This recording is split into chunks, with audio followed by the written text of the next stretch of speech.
condições iguais para que eles possam exercer o mandato, foi o que eu disse no meu discurso. E o relacionamento com o governador Carlos Moisés? Constituição estadual, harmonia e independência.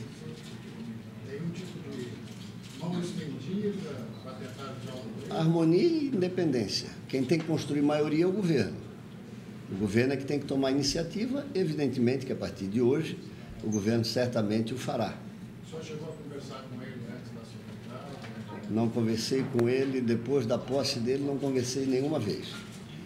Não procurei e não fui procurado. Como é que foi a composição da mesa e o PSL participou? O partido do governador participou de alguma maneira dessas conversas? Ontem, na reunião definitiva que selou o acordo que nós havíamos alinhavado no mês de dezembro, estava presente o líder do governo, o coronel Mocelin. Tudo que foi discutido na reunião, ele participou, concordou, tanto que nós tivemos hoje todos os votos. O PSL não está na mesa por uma razão muito simples, são 12 partidos, né, e não cabe nos 7 cargos que a mesa tem. O PSL, em função de ter o governo todo, não fica também desabrigado. E a participação na Assembleia mais interessante é nas comissões. E nas comissões eles vão ter participação de acordo com o regimento interno, vão presidir 3 comissões. Então, eu acho que essa que é a participação importante. Presidente, como que vai ser a relação da Assembleia com o governo do Estado, né? Tem até uma certa dificuldade, muitos deputados reclamando que o governador não tem tido muito diálogo, né? Como que vai ser essa relação do parlamento com o governador Carlos Moisés? Você sai de um governo, né, do Raimundo Colombo, que era totalmente acessível, né? Depois, mandato complementado pelo Eduardo Moreira, que também é acessível, antes o Luiz Henrique da Silveira da mesma forma, mas eram estilos diferentes. O que eu acho que mudou foi o estilo. O governador tem um estilo que tem que respeitar. O que nós temos que nos preocupar não é com o estilo, com a forma, nem conversar é necessário. O que nós temos que nos preocupar é com os resultados. O governador chamou para si toda a responsabilidade de compor o governo. Nos resta torcer para dar certo e aquilo que a Assembleia puder ajudar, vai ajudar. A minha tese é de que os projetos que forem bons para Santa Catarina, nós temos que aprovar. O que tiver que modificar, nós temos que modificar. E o que tiver que ser rejeitado, será rejeitado. Mas isso tudo, rigorosamente, de acordo com o que preconiza a Constituição, de forma harmônica e independente. Não há nenhum comportamento da Assembleia que não seja nessa direção e não será enquanto eu for presidente. Agora, análise de projeto, derrubada de veto, rejeição de projeto, isso tudo aconteceu em todos os governos, não é nenhuma novidade. Né? Então, nós temos que primeiro ter os projetos para depois nos manifestar. Vai defender a execução do orçamento impositivo? O orçamento impositivo é lei. O governador tem que cumprir. Não tem o que defender. É lei, cumpra-se. E o veto? O veto é discutível porque é do governo passado.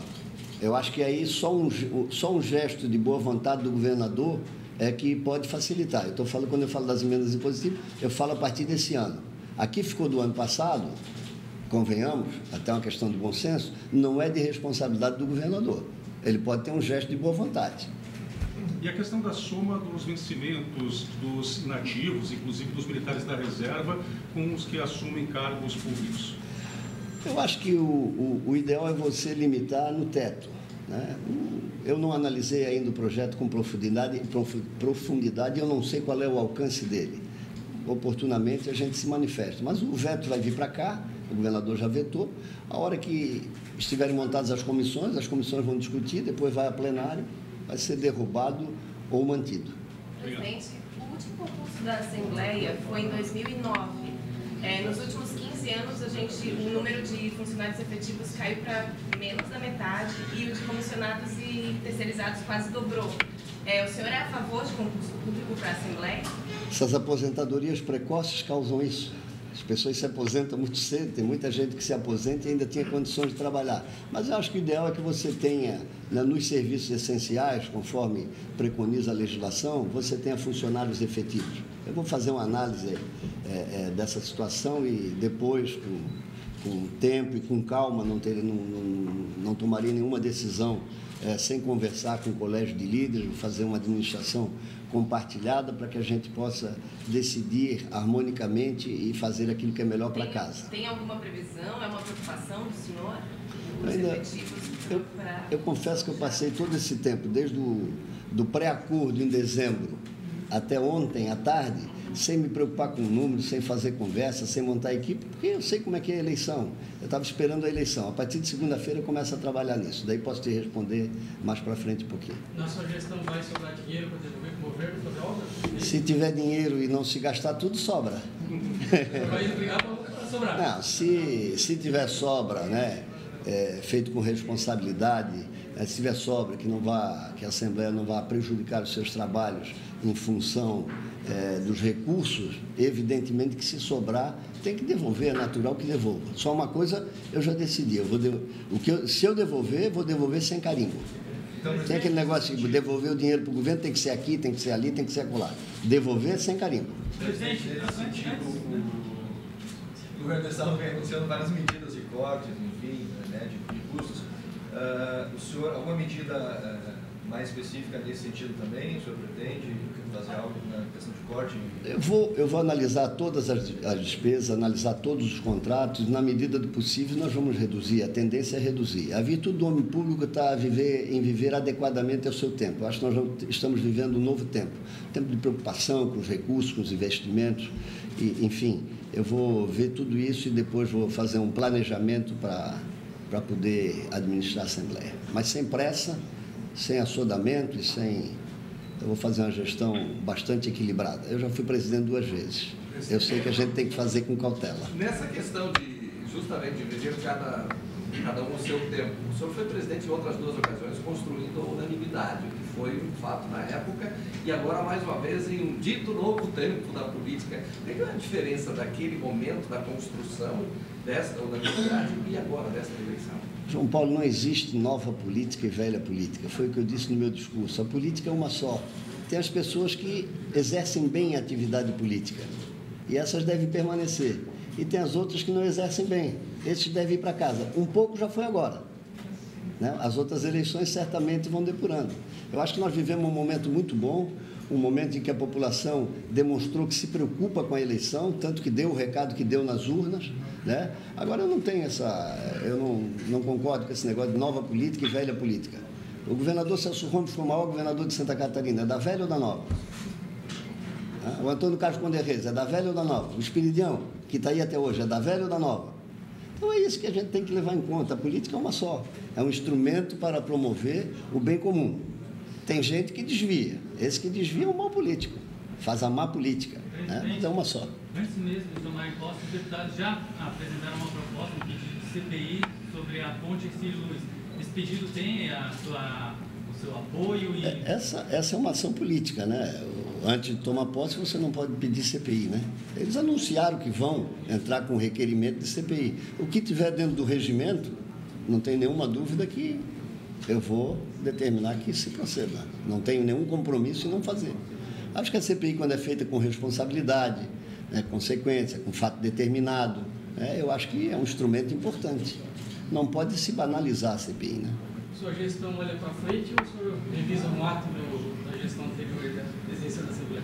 Eu não gosto de dirigir, portanto, não uso retrovisor. Na política é a mesma coisa. Presidente, ou é um problema auricular, ou eu não ouvi o senhor citar entre os governadores que deveriam ser lembrados pelo seu trabalho, pelo seu discurso, Raimundo Colombo. Está vivo, está atuante, né? E tem um mandato recente. A história vai jogar. Quando a história jogar, eu cito no outro discurso, numa outra presidência. Não é nenhuma discriminação. O Colombo Salles foi um governador mais técnico. Eu citei governadores políticos. Mas respeito muito, prezo muito e acho que foi um grande governador. Mas ele não exercia a atividade política na sua plenitude. Ele foi um governador nomeado pelo regime militar e não tinha no sangue, ele não exercitava política como os outros que eram políticos natos, políticos partidários e militantes partidários, né? Desde o governador Jorge Lacerda, o governador Celso Ramos, e daí para frente todos, claro. Então, foi só isso, nenhuma discriminação também. O Lobo, o senhor citou no início da entrevista coletiva. Citou aqui, falou do Colombo, do governador mais aberto. O senhor não citou o Paulo Afonso. O senhor pulou o Paulo Afonso. Paulo Afonso é político. É muito recente também, mas é meu amigo, eu respeito muito ele. E é um homem sério.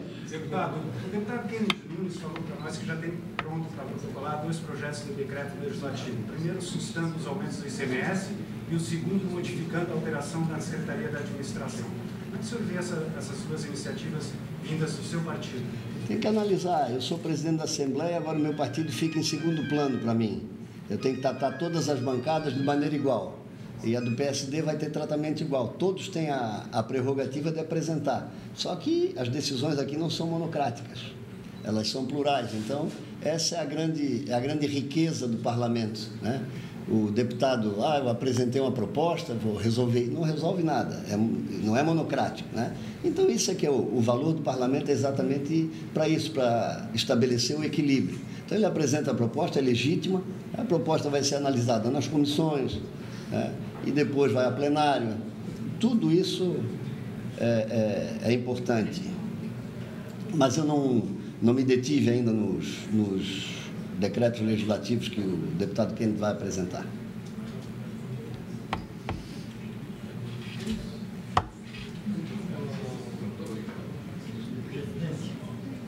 O governador anunciou que uma das propostas dele seria ele investir muito pesado em estrada. O senhor percorreu o estado mais uma vez e viu o estado da estrada.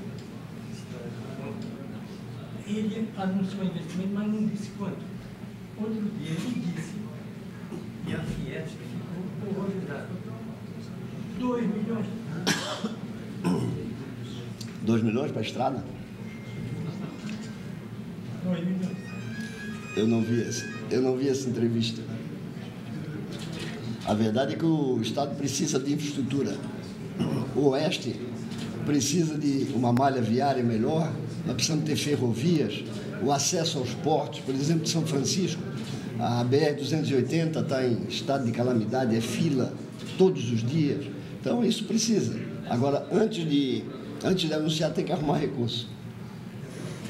O fato de o Estado ter contribuído tanto para a eleição do Bolsonaro, junto com o próprio Moisés, facilita um pouco? E o senhor, como político, pode ajudar a trazer recursos para Santa Catarina? Junto ao governo federal, quem tem que ajudar são os senadores e deputados federais.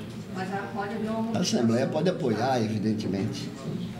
Obrigado. Presidente, muitos dos deputados que hoje tomaram posse se elegeram dizendo que não eram políticos. O senhor fez questão de dizer que é um político. Isso é um recado também? Não, absolutamente, apenas externando a minha posição. Eu sou político, tenho orgulho de ser político. Citei alguns aí que orgulham Santa Catarina, e não existe política sem político. Como é que você vai fazer política sem ser político? Então, acho que isso é utopia. Eu acho que o negócio de política velha, política nova e não ser político, isso é discurso de campanha. A campanha acabou. Agora nós vamos cair na real.